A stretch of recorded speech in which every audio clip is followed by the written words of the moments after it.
রেস্টে রাখবো, আমার মাথায় একটা ভালো শাড়ি কিনে দেবো, আমার মায়ের পরনে একটা ভালো শাড়ি নেই, সে যেখানেই যায় কেমন একটা শাড়ি পরে, আমার ইচ্ছা করে একটা ভালো ফোন, একটা বাইক।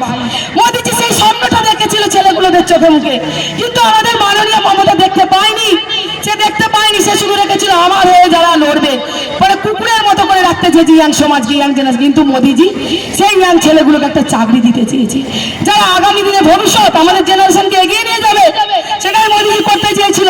তাই ভোটটা আমরা মোদিজিকেই দেবো। আর আমরা পুলিশকে বারবার গালাগালি দিই যে পুলিশ বাজে, পুলিশেরও কিছু করার নেই, সব পুলিশ খারাপ নয়, কারণ তাদেরও মমতা সরকার হাত পা বেঁধে রেখে দিয়েছে, কারণ তারা তো সরকারি চাকর, পুলিশ যা বলে শুনতে হবে। তাই পুলিশও চাইছে এই সরকার নিপাত যাক, কারণ পুলিশের সম্মান আজকে চালানোর লেভেলেও নেই, একটা রাস্তার বেজন্ম পর্যন্ত তাদের লাত মারছে, তাদের গালাগালি দিচ্ছে। আগে পুলিশ দেখলে আমরা ভয় পেতাম, ওরে পুলিশ এসছে কোন দিক দিয়ে পালে, এখন পুলিশ এলে বাজে ভাষায় গালাগালি দিচ্ছে।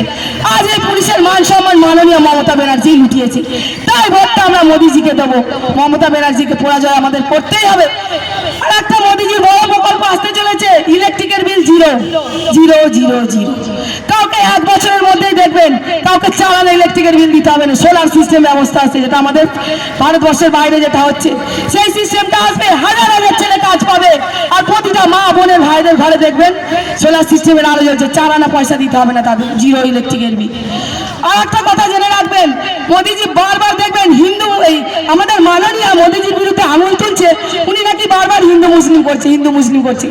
কোন মুসলিম মেয়েকে দেখেছেন শাঁখা সিঁদুর পরে মন্দিরে যেতে? কোন মুসলিম ভাইকে দেখেছেন সেখানে হিন্দুদের মতো ধুতি পাঞ্জাবি পরে মন্দিরে যাচ্ছে?